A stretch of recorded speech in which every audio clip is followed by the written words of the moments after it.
Alright, continuing where we left off, the Bluing Buddha of India, or the East. Above you see the Bluing Buddha of Thailand under the golden tree of enlightenment, psilocybin. As a cultural symbol pertaining to enlightenment, this magical-looking Buddha under the tree of enlightenment couldn't be more obvious a statement of psilocybin use. Naturally, with the early Christians, a secret of the sacrament which couldn't be guessed without prior knowledge of the bluing mushrooms. So basically, unless you knew why he was blue, you would not guess psilocybin is involved. So it's hidden in plain sight. To learn the mastery of oneself in that higher haven produced by psilocybin takes many years of practice. The basic theme is know yourself, and to take captive all thoughts that do not lead to a higher moral life. When the Spirit of God is present in a person, many sage-like thoughts and inspiring ideas spring forth to counsel the practitioner. So, Buddha said many things. Jesus also said many things. I prefer Jesus, but if you choose Buddha for your psilocybin experience, it may be a good one. I prefer. It's just outstanding. What is enlightenment like? You'll have to read the book. But here we're seeing the enlightenment tree, the mushroom tree, with the cap here, and the analyst or ring there, and the stem in the middle.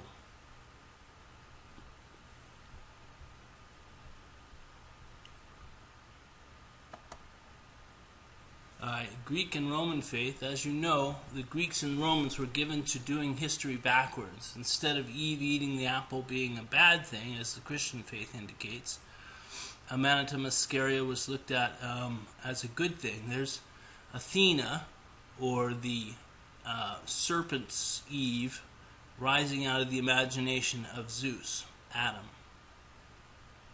And these symbols are depicted on the pottery. They are, as you know, stylized scallop shells, which is an indicator, as this pearl or eye suggests, of the psilocybin mushroom.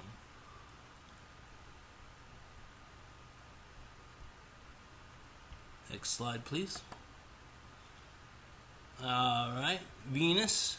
Venus is one of the oldest Greek gods. She appeared, unlike the other gods that came from one of the progenitors, Zeus or Hera. She came on a seashell, the scallop shell, no doubt, no less, I should say, and was considered one of the oldest of the gods. She represents love, and psilocybin is definitely involved with that. It brings a higher love to a person and makes them more conscious of what they say and what they do. Among the Greeks, the morning glory was known too. Here we have a morning glory cup or mug, and you see that it's the devil that they're portraying as the morning glory, with the goatee and the extra hearing ear, so he can hear things all over the place. Here's a symbol of Persephone and Hades, and the morning glory is being held in one hand while the stalks of rye are being held in the other. The stalks of rye are where ergot came from, and it's believed by some of my colleagues that the ergot was used in a water potion which extracted the LSD. I'm not convinced. Here we have a couple of Greeks holding up the psilocybin mushrooms. They had a Greek mystery theater called the Eleusinian Mysteries, where they gave people what was called the Kikion potion, and then did a presentation of life. And it was supposed to be one of the more beautiful and wonderful things of the ancient world, to be part of the Eleusinian Mysteries. And the people who went through it were like Plato and Aristotle.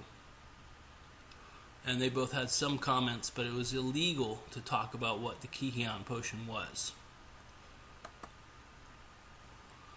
And then we have Alexander the Great, who conquered the Greeks and conquered much of Europe into India.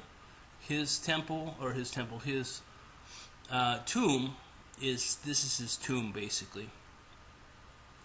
And you can see the serpent, Lucifer, being shown there with the caduceus, a horned serpent. It's also bearded with a goatee.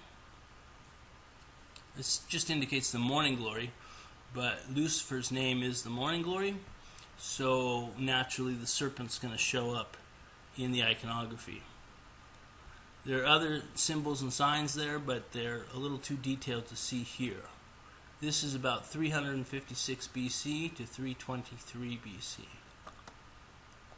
Alexander the Great's symbols, some money that was coined in his era, in his time. This is Alexander here with the goat horns, and he has the dark star, or the Luciferian star, or the pentagram, the symbol of the morning glory, there on the back side of that coin. And these are similar. He stylized himself as Hercules. In fact, his death was that of drinking from a cup, which was called the Cup of Hercules. And when he drank it, something snapped in his back, probably the neurons, and he died 3 days later. So, LSD and the morning glory are credit card drugs. They basically use your serotonin to release DMT into your brain, or dimethyltryptamine, and cause a dreamlike state.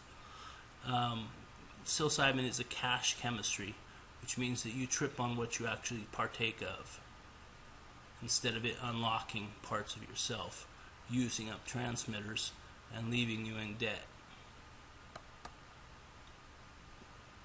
These are Greek Greco-Roman tombs.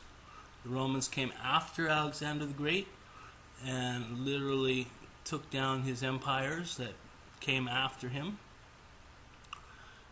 They're holding in their hands these tombs, these are tombstones, a pomegranate symbol, or a thistle symbol, which is the poppy, and then this whirly thing here with the cap on it probably represents the morning glory.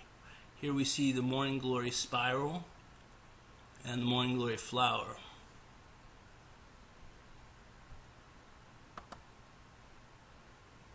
This is the Greek altar of genius, or Greco-Roman, and in it they've killed a rooster, and in his hand he's holding the morning glory tendril.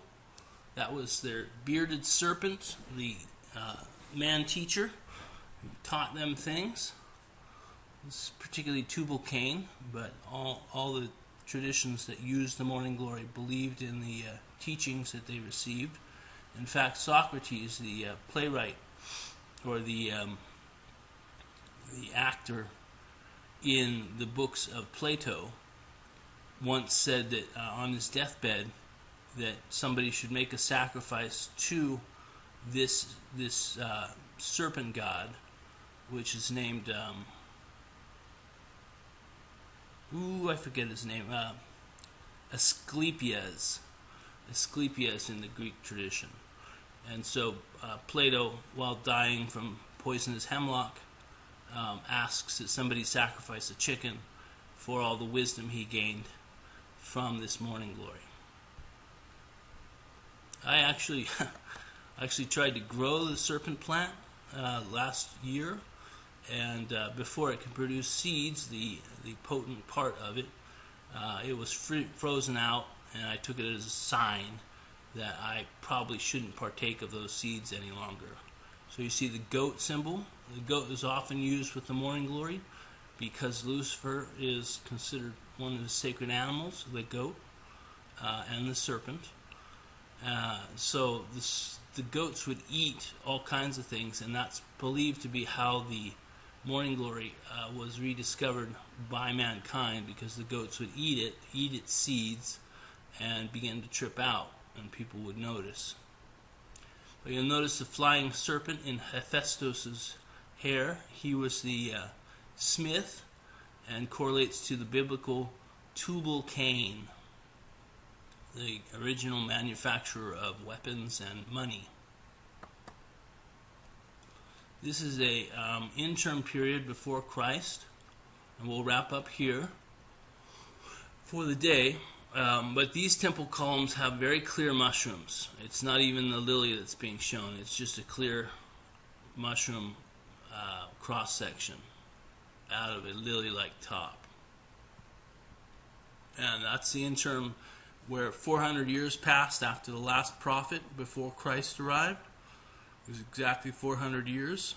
And I think that's a pretty good snapshot of what was going on in Israel during that time period, 400 BC before Christ. Okay, we'll see you tomorrow, and thanks for paying attention.